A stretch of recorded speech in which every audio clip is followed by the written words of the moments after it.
Padre del cielo, Señor, te oramos, Señor, para que tú, por medio de tu palabra, Señor, nos permitas escucharte. Queremos escuchar tu voz a través de tu palabra. Queremos saber más de tu voluntad, Señor. Sabemos que tu voluntad es buena, agradable y perfecta, y también sabemos que tu voluntad es nuestra santificación. Pero de todas maneras, Padre, te oramos para que tú, por medio de tu palabra, nos sigas ampliando el conocimiento tuyo, Señor, para que nuestras vidas reflejen más a Cristo y te glorifiquemos día a día. Ponemos en tus manos esta predicación, en nombre de Cristo Jesús. Amén. Amén.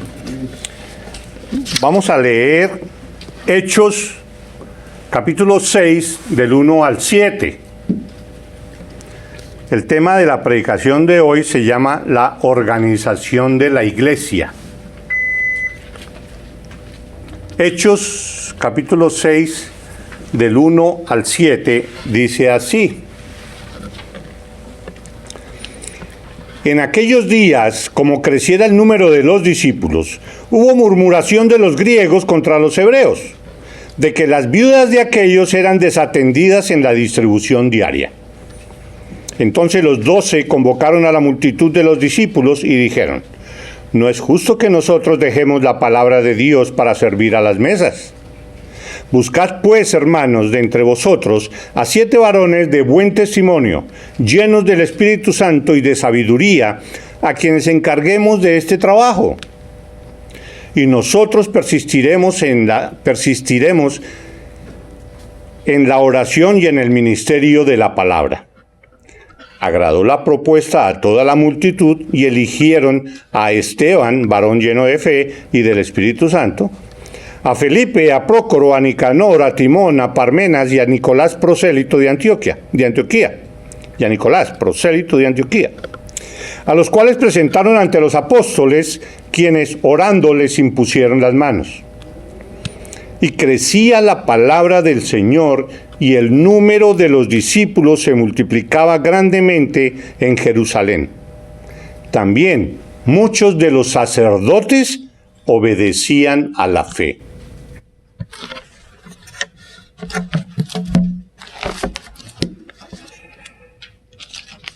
Hechos fue escrito por Lucas. Lucas escribió el Evangelio de Lucas. ¿Sí? Y vamos a leer en Lucas. Lo que quiero es presentar como un cuadro de lo que es Hechos, de lo que es el libro de Hechos y lo que ha hecho Lucas. Y miremos la introducción de lo que es el Evangelio de Lucas, del 1 al 4. Capítulo 1, del versículos 1 al 4. Este es Lucas hablando. Dice: puesto que ya muchos han tratado de poner en orden la historia de las cosas que entre nosotros han sido ciertísimas, tal como nos lo enseñaron los que desde el principio lo vieron con sus ojos y fueron ministros de la palabra, me ha parecido también a mí, después de haber investigado con diligencia todas las cosas desde su origen, escribírtelas por orden, oh excelentísimo Teófilo, para que conozcas bien la verdad de las cosas en las cuales has sido instruido. Eso es la introducción de Lucas a su Evangelio. Hablar de Cristo. ¿Qué hizo Cristo? Y en esos versículos él dice que quiere poner en una forma ordenada todos los acontecimientos que rodearon la vida de Cristo. Y él habla desde el nacimiento, es lo que escribe en su Evangelio, desde el nacimiento hasta cuando él ascendió a los cielos. Ese es el Evangelio de Lucas. Y él está dirigiéndole esto a Teófilo. Y Teófilo dice, oh excelentísimo Teófilo. Al decir así parece que fuera un gobernante importante, entonces él le quiere dirigir esa historia o sus escritos al excelentísimo Teófilo. Muchos consideran eso, de que Teófilo era un gran gobernante por el tratamiento que le está dando Lucas. Pero la cuestión también es que Teófilo también quiere decir amigo de Dios. ¿Sí? En griego, teos es Dios, filos es amigo. ¿Sí? Entonces, amigo de Dios. ¿Sí? Y también otros dicen que lo que quiere decir Teófilo es ser amado por Dios. Entonces, hay otra posición de algunos estudiosos que dicen que no fue dirigido a ninguna persona, sino a todos los cristianos. ¿Sí? Pero él, como no sabemos ninguna razón, entonces puso Teófilo. ¿Sí? El libro de los Hechos, miremos cómo lo empieza Lucas. ¿Sí? Entonces Lucas vuelve a hablar de Teófilo y dice así los versículos del 1 al 5 en Hechos. Entonces ya dijimos que en Lucas, en el Evangelio, él narra en orden todo lo que hizo Cristo, todo lo que fue la vida de Cristo. Y muchas cosas él las recopiló directamente de las personas que estuvieron presentes o lo que sea, y él puso todo en orden.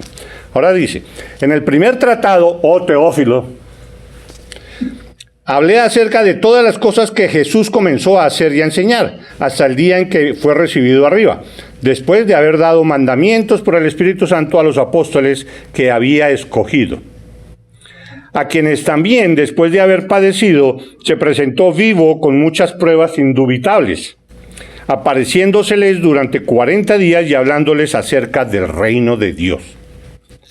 Y estando juntos, les mandó que no se fueran de Jerusalén, sino que esperasen la promesa del Padre, la cual les dijo, oísteis de mí.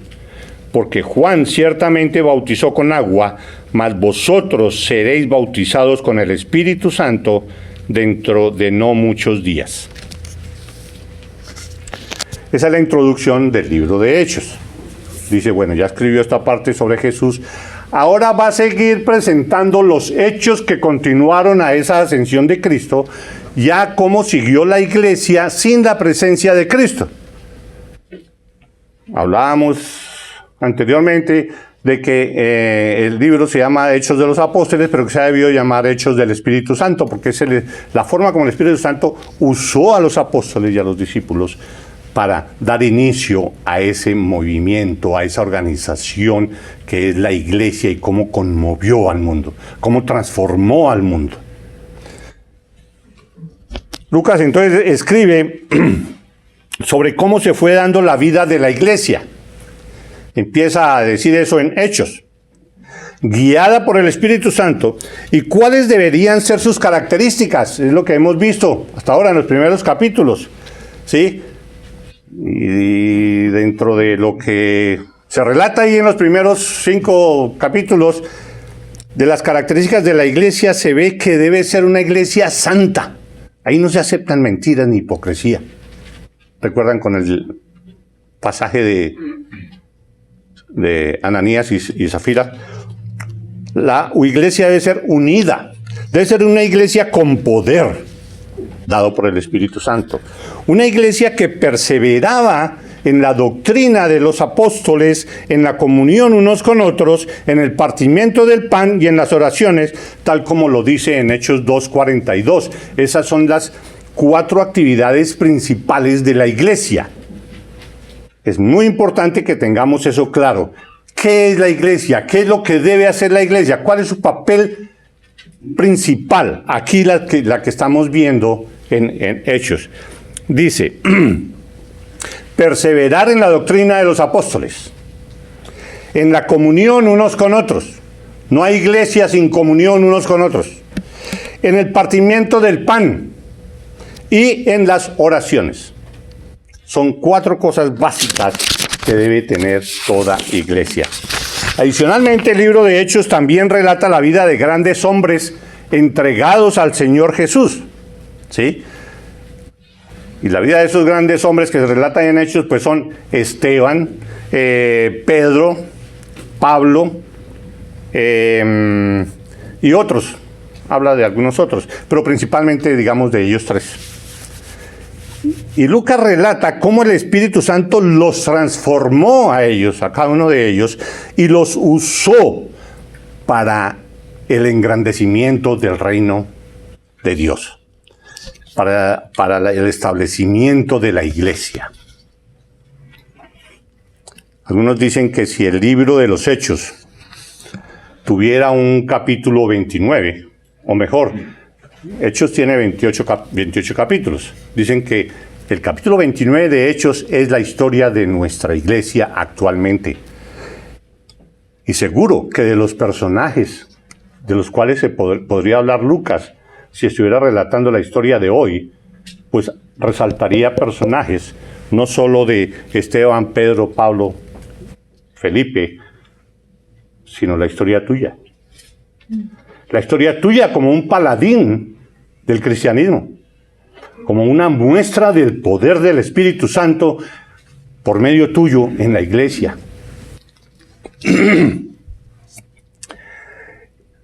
Algunos, bueno, estaríamos nosotros escribiendo ese capítulo 29 con nuestras propias vidas.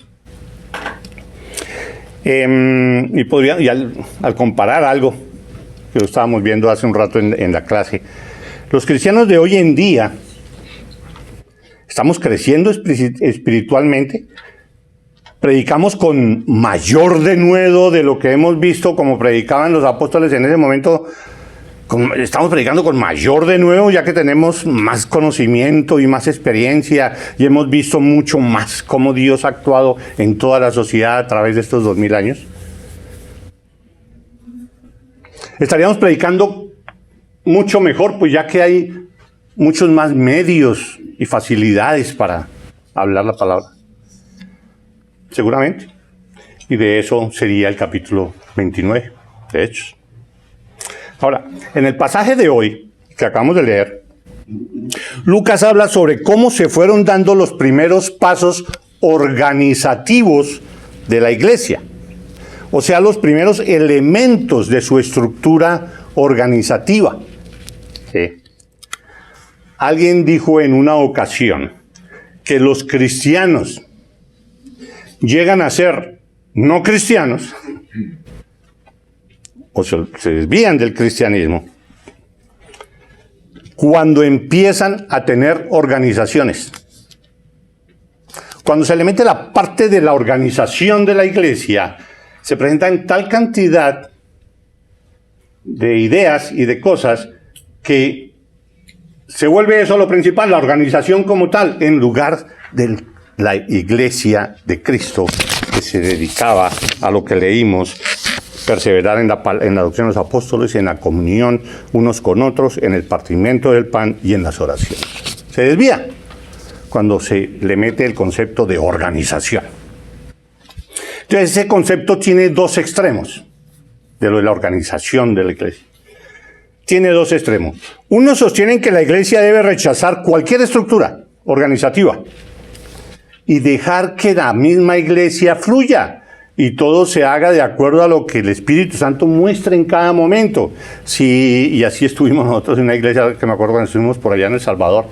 Estuvimos en una iglesia donde el servicio era ahí en círculo y pues en ese momento nadie dirigía. Nos informaron de en qué consistía, y es que en este tiempo, son un cuarto de hora, 20 minutos, todos reunidos, entonces todos en silencio, cuando de pronto alguien se levanta, lee un versículo y empieza una canción. Entonces todos los demás cantan la canción. Sí, pero ¿eso por qué? Si nosotros aquí no decidimos nada, nosotros esperamos a que el Espíritu Santo obre en alguno y le dé una iluminación y lea un versículo y cante. Y ahí sí lo acompañamos nosotros. O sea, nada de plan, nada de organización, aunque es una iglesia seria. ¿Sí? Entonces, algunos incluso pues niegan toda la parte organizativa. ¿Sí? Incluso hasta niegan la necesidad de la membresía. No hay necesidad, eso cualquiera puede entrar y salir de la iglesia. No hay necesidad de la membresía. Y esa desorganización no es consistente con el concepto organizado de Dios, que eso lo ve uno en la naturaleza, en cualquier organismo, en el universo, todo es organizado. Pero no, hay algunos que dicen, no, nada de organización, eso el Espíritu Santo, eso va fluyendo y no, eso esperar a que suceda lo que suceda. Ese es un extremo. El otro extremo sostiene que la iglesia, para ser una institución tan especial, es necesario que tenga una ultraorganización. Es cuando aparecen los organigramas grandes, muy completos, la descripción de cada uno de los puestos de las personas que forman parte de ese organigrama. Empiezan a aparecer los comités de trabajo, los subcomités, los concilios, las reuniones de grupo, como si se tratara de una organización mercantil para ir allá a rendir cuentas, organización mercantil de que está dedicada a cualquier negocio. Entonces la cuestión es de los números. Bueno, ok, todo esto, cada quien debe prestar su informe y el resumen es cuánto fue la asistencia, cuánto se recogió en diezmos. Eso en últimas es lo que más mueve a una organización, a una iglesia súper organizada al estilo mercantil. Entonces es como el otro extremo. ¿Sí? Los dos extremos pues son erróneos, ¿sí? Pero eso no quiere decir que la iglesia no tenga una organización. Porque la iglesia como tal debe ser considerada como un organismo vivo, un organismo que está coordinado. Y que todo lo encontramos aquí en la palabra de Dios, de lo que Dios quiere de su iglesia. Todos los miembros están interconectados con la cabeza, que es el Señor Jesucristo. Estamos unidos por el Espíritu Santo que todos tenemos en nosotros. Estamos unidos por el Espíritu Santo y tenemos esa cabeza, que es Cristo. Somos un organismo que debe funcionar coordinado. Por tanto, tal como un organismo funciona coordinadamente, asimismo la iglesia tiene que funcionar así. O si no, no avanza, no vive, no se desarrolla una iglesia. Entonces, la iglesia primitiva dio ejemplo de ser un organismo interdependiente, la forma como se empezó a dar la iglesia. Su unidad en el espíritu, porque eso sí lo veíamos en lo que narramos anteriormente, su unidad en el espíritu creó un testimonio que impactó al mundo y lo transformó. Nada pudo destruir esa incipiente iglesia recién nacida, a pesar de todas las persecuciones a que ha estado sometida y mucho más en esa época que estaba apenas naciendo. Nada lo pudo destruir. Y no por no tener una organización bien establecida, no. Dios haciendo eso. Pero de todas maneras, sí se dieron elementos de organización, que es lo que vamos a ver ahora. Pero un aspecto muy importante de lo que fue esa iglesia, el amor entre los creyentes, impactó de tal forma a la sociedad que hasta los no creyentes tenían a la iglesia de Cristo en alta estima. Hasta la iglesia de los creyentes, hasta los no creyentes. Eso se ve en el versículo 5:13, que ya lo habíamos visto anteriormente. Dice, de los demás, ninguno se atrevía a juntarse con ellos cuando se estaba analizando lo de Ananías y Zafira, ¿sí? De que cayeron muertos por decir mentiras y por la hipocresía. Entonces, ninguno se atrevía a juntarse con ellos. Mas el pueblo los alababa grandemente. A pesar de eso, el pueblo los alababa. La iglesia se fue tomando cuerpo, ¿sí? En la medida de lo que se les iba generando de necesidad por el accionar del Espíritu Santo en la iglesia. De acuerdo a cómo iba desarrollando la iglesia, ellos incluían ciertos elementos de organización. Pero primero era el actuar del Espíritu Santo, la forma como estaba trabajando con los no creyentes y con los creyentes. Pero ¿qué es lo que se ve normalmente? ¿Qué hacemos nosotros al revés? Nosotros nos inventamos un programa, cualquiera que sea, esté de acuerdo o no muy de acuerdo con las necesidades de la iglesia, pero nos inventamos un programa y le oramos al Espíritu Santo para que se amolde a lo que nosotros queremos hacer.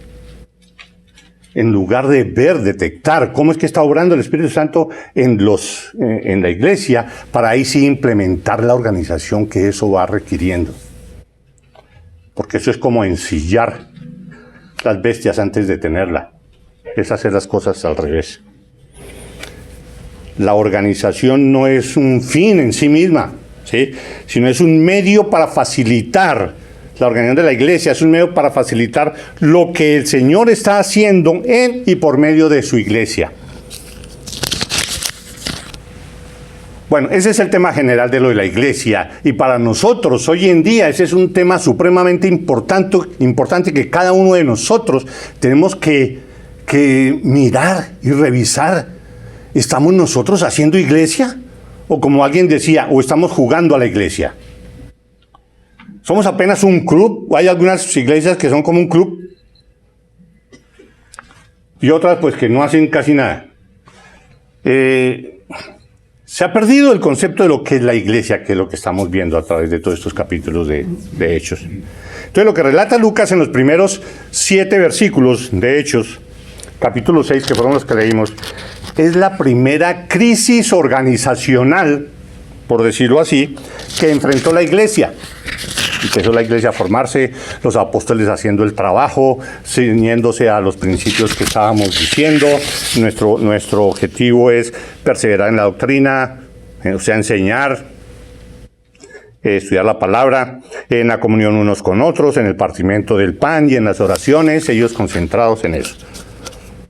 Pero la iglesia crecía. Y así es como dice, y así es como empieza estos versículos. Dice, en aquellos días, como creciera el número de discípulos, y si ustedes se acuerdan, en el primer discurso o predicación de Pedro, se añadieron como 3,000 a la iglesia. Y después con lo que sucedió con el encarcelamiento y la puesta en libertad y demás, se unieron otros 2,000, eran 5,000, y en esas cuentas solo cuentan hombres. Entonces si se aumentan las mujeres y los hijos y toda esa cosa, alguien ha dicho que no, que eso era como 20,000, en cosa de nada de tiempo. Así estaba actuando el Espíritu Santo en la iglesia. Pero entonces, la iglesia empezó a sufrir unos ataques de persecución de los escribas y los fariseos, y los metieron a la cárcel y toda la cosa. Pero después, ahora, en estos versículos, vamos a ver que como eso no surtió efecto, el enemigo empezó a atacar internamente. Internamente. Entonces vamos a ver, ahí relata un problema muy sencillo, que no es desconocido por muchos y que debemos tener cuidado. ¿Sí? Entonces, para superar esa primera crisis organizacional que podría desembocar en una división de la iglesia, ellos no querían ninguna división en la iglesia, entonces hubo necesidad de implementar algunos cambios. Entonces ahí es donde uno se da cuenta cómo Dios, por medio de los errores o del mal actuar de algunos, ¿sí?, eso lo usa bien y lo transforma para bien para los que Él quiere, para los que Él ama, para los que aman a Dios. Todas las cosas son transformadas para bien. Y lo vemos acá. Lo vamos a analizar. Entonces aquí vamos a ver rápido 4 aspectos del problema que se generó, ¿sí? El primero, el problema. El segundo fue los requerimientos para esa solución. ¿Cuál fue la solución y cuáles fueron los resultados? Es bien rápido. Entonces, el problema. ¿Cuál era el problema? El problema era este. En aquellos días, como creciera el número de los discípulos, hubo murmuración de los griegos contra los hebreos de que las viudas de aquellos eran desatendidas en la distribución diaria. ¿Quiénes eran los griegos? Eran judíos que habían vivido en Grecia y ese era su lenguaje, griego. Los hebreos eran judíos de la misma zona ahí de Jerusalén y Mesopotamia y eran como los originales, por decirlo así. Los otros eran producto de la diáspora, de cuando todos los judíos tuvieron que salir espantados de allá. Entonces, judíos unos, judíos los otros, pero se presentó el primer encontrón. Dice acá, como creciera el número de los discípulos, hubo murmuración. Dicho en otras palabras que nosotros entendemos mejor, hubo chismografía, hubo chismorreo. Y entonces empezaron ahí a decir, oiga, si se da cuenta, a las viudas de los hebreos les están dando más que a las viudas de los griegos. No, eso no está bien. No, sí, eso no está bien, tenemos que hacer lo que sea. Y empezaron a murmurar y a chismografía. En lugar de enfrentar claramente y decir, oiga, estamos en este problema, tenemos que solucionarlo por esto y esto y esto. ¿Sí?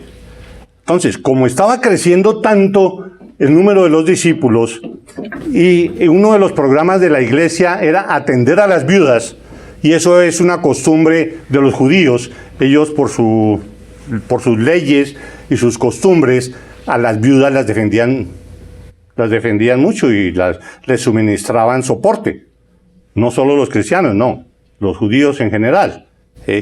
Las viudas siempre han sido unas personas débiles que la cultura judía las apoyaba. ¿Sí? Eso lo siguió haciendo la iglesia. La iglesia soportaba mucho a las viudas, ¿sí? A las viudas y a los huérfanos, lo vemos en la palabra de Dios. Entonces, como estaba creciendo tanto, los apóstoles, los que enseñaban, eran los que se encargaban de todo, ¿sí? De predicar, de orar y de administrar las cosas, pero como estaba creciendo tanto, eso ya no daban abasto. Entonces, de pronto, pues sí, quedaban sin atender lo mismo unos que otros. De pronto sin intención, pero a la hora de la verdad se veía que no era igual. Entonces, por eso es que dice acá,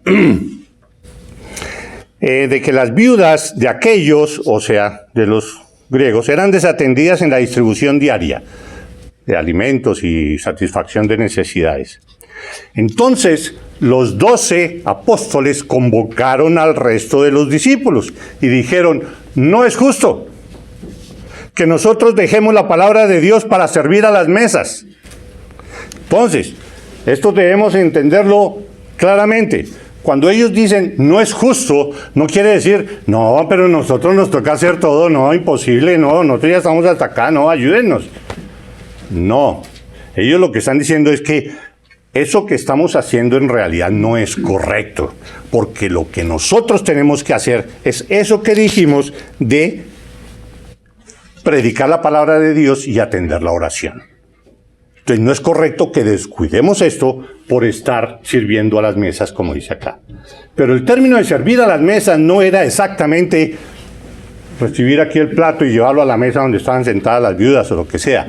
No, el servir a las mesas quiere decir toda la administración de la iglesia o la administración de muchas cosas, ¿sí? No era el hecho de servir un plato. ¿Y por qué se dice eso? Porque ahorita vamos a ver cuáles eran los requerimientos para alguien que sirviera a las mesas. Unos requerimientos bien interesantes, ¿sí? Entonces, los apóstoles dijeron, no es correcto que descuidemos lo que Dios nos dice que hagamos por estar haciendo cosas administrativas. No, primero lo primero. Primero atender lo que Dios nos dice en su palabra. Entonces, no es justo que nosotros dejemos la palabra de Dios para servir a las mesas. Y nosotros persistiremos, dice en el versículo 4. Hay que organizar eso y nosotros persistiremos en la oración y en el ministerio de la palabra. Hay que solucionar esto y nosotros nos dedicamos a lo que nos toca. ¿Sí? Entonces, vienen los requerimientos para la solución. Ok, esto toca solucionarlo. ¿Qué vamos a hacer? Los apóstoles dijeron, buscad pues, hermanos, le dijo a la congregación, buscad, ustedes busquen. hermanos, de entre vosotros. No se pongan a llamar personas de por allá que son buenos administradores, que tienen un currículum, una experiencia en administración y PhD en lo que sea, son buenos administradores de las cosas. No busquen por allá, no. Busquen de entre vosotros. Entre vosotros. No es de pedir hojas de vida, ni mucho menos. Busquen a 7 varones. Y recalcan, varones, o sea, hombres. ¿Por qué? Porque esa es la forma como ellos entienden la palabra de Dios. Varones. De buen testimonio, llenos del Espíritu Santo y de sabiduría. Busquen 7 personajes de buen testimonio, llenos del Espíritu Santo y de sabiduría. Esas características yo no las puedo conocer de alguien que me manda una hoja de vida, o de alguien con quien yo no he compartido durante meses y saber cómo es su comportamiento en la familia, cómo es su comportamiento en la iglesia, cómo es su comportamiento con los amigos, cómo se comporta en el trabajo. En todo ese testimonio que él da es que yo puedo decir, ese personaje es de buen testimonio. Y su vida refleja que está lleno del Espíritu Santo. Eso yo no puedo saber por verlo una semana, saber, decidir, ese lleno del Espíritu Santo y tiene buen testimonio. En una semana no se sabe eso. ¿Sí? Entonces, por eso, si son personas de esas características, tienen que ser de entre ellos con los que han estado viviendo bastante tiempo. Nosotros no hacemos eso así, en ninguna iglesia aquí. Aquí se piden hojas de vida. ¿Sí? Actualmente incluso, aquí se está escogiendo, no estoy criticando, aquí se está escogiendo alguien para el ministerio de niños, ¿sí? Y se pidieron hojas de vida y están en las entrevistas y parece que ya decidieron quién y todo eso, para el ministerio de niños, en la iglesia americana, ¿sí? Aquí dice que no. Aquí dice, busquen entre vosotros personajes de buen testimonio, llenos del Espíritu Santo. ¿Qué quiere decir llenos del Espíritu Santo? Hombre, que sepan de la palabra de Dios y se dejen guiar por el Espíritu. No es solo conocimiento de las Escrituras, versículo, no, es el conocimiento del sentido real de la Escritura y conocer íntimamente a Dios por medio de su palabra. Entonces, de buen testimonio y llenos del Espíritu Santo y de sabiduría. No solo que sepan, sino que que tengan el conocimiento, sino que sabiduría es que aplique bien la verdad de Dios. Esa es la definición de sabiduría. ¿Qué es ser sabio? Aplicar bien la verdad de Dios. No es solo aplicar bien lo que usted sabe, porque usted puede saber solo cosas sucias y las aplica muy bien. No, es sabiduría, hay que entenderlo, es aplicar bien la verdad de Dios. Entonces, esos eran los requerimientos. Esos requerimientos no son nada fácil. Entonces, por eso es que se decía anterior de que no era únicamente para alcanzar el plato y entregárselo a las viudas. No, porque para eso no se requiere una persona que esté llena del Espíritu y que tenga sabiduría para alcanzar un plato. No. Ahora, estoy seguro que eso de alcanzar el plato y de servir a las mesas, eso también lo hacían, al entenderlo de esa manera, los apóstoles también lo hacían y seguirían haciéndolo. No era que todo el tiempo estuvieran predicando la palabra y orando todo el tiempo. No, tienen que mostrar amor y tienen que mostrar servicio, que es lo que Jesús les dijo en la última cena, y eso se hace en toda esa clase de servicios, y ellos seguramente lo hacían. ¿Sí? Pero esto era administrar la iglesia, para que no haya ningún problema como el que se estaba generando de esas murmuraciones. ¿Sí? ¿Cómo implementaron la solución? Entonces, cuando los apóstoles dijeron eso, en el versículo 5, agradó la propuesta a toda la multitud. ¿Sí? Agradó la propuesta a toda la magnitud. Ok, listo, vamos a conseguir los 7. Y eligieron a Esteban, varón lleno de fe y del Espíritu Santo. O sea, conocedor de la palabra y con evidentes frutos del Espíritu en su vida. ¿Sí? Entonces eligieron a Esteban, a Felipe, a Prócoro, a Nicanor, a Timón, a Parmenas y a Nicolás, prosélito de Antioquía. Escogieron a 7. El problema era que los griegos se estaban quejando de los hebreos. Ellos no están distribuyendo bien las cosas para las viudas. Entonces escogieron 7, la misma comunidad. No los apóstoles, la comunidad escogió a 7 griegos. Todos estos eran nombres griegos. Sí, entonces, mejor es que nadie está interesado en administrar mal esto. De pronto por la cantidad o cosa estaba resultando así. Entonces escogieron a 7 griegos para matar de raíz el problema de la queja de los griegos contra los hebreos. Pues una muestra de humildad y de sencillez y de que, hombre, no piensen eso no se hace con intención. Es como si aquí se dijera, si estuviera repartiendo cosas, le están dando más a los salvadoreños que a los colombianos. O al revés, porque el pastor es colombiano, de pronto le están dando más a los colombianos. Era lo mismo en ese momento. ¿Sí? Entonces, para solucionar eso, nombraron a 7 salvadoreños.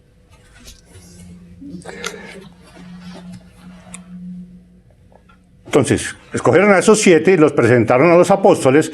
Los apóstoles les oraron, les impusieron las manos, así como hacía Jesús cuando sanaba, y los pusieron a funcionar. Resolvieron el problema organizativo y que estaba generando una división. Entonces generaron ese cuerpo de 7 personajes de buen testimonio. Aquí debemos hacer lo mismo. Deberíamos hacer lo mismo. Ahorita no tenemos muchos ministerios que atender ni nada. Pero cuando tengamos, eso es lo que nosotros debemos procurar. No llamar personas de afuera, de aquí adentro. Nosotros. Porque nos conocemos. Pero si ni siquiera venimos aquí los domingos y no nos conocemos, pues de pronto es mejor llamar personas de afuera porque tampoco los conocemos. Entonces, ese es un llamado de atención de que nosotros necesitamos más coinonía, más compañerismo. ¿Y cuál fue el resultado de que ellos actuaran así? De que solucionaran el problema de esa manera. El resultado está en el versículo 7, en el último, que decía: y crecía la palabra del Señor y el número de los discípulos se multiplicaba grandemente en Jerusalén.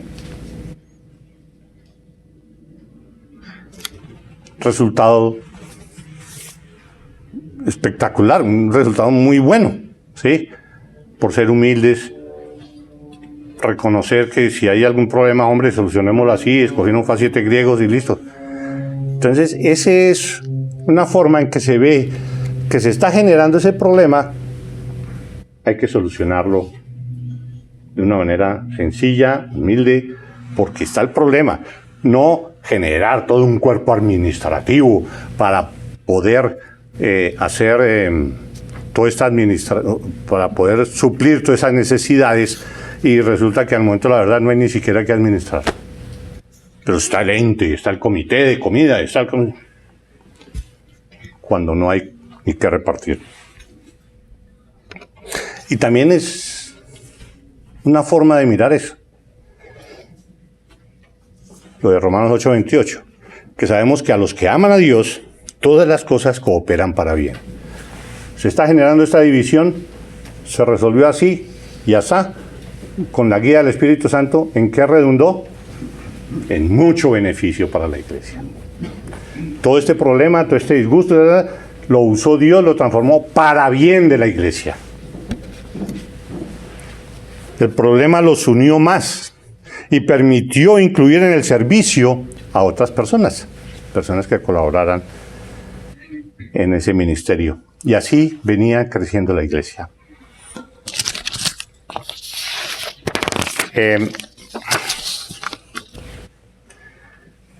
La iglesia de hoy necesita una organización como la iglesia primitiva. Los pastores deben dedicarse a la predicación de la palabra y a la oración principalmente, y el resto de miembros organizados deben cumplir con el resto de requerimientos para funcionar coordinadamente como un organismo, como el cuerpo de Cristo.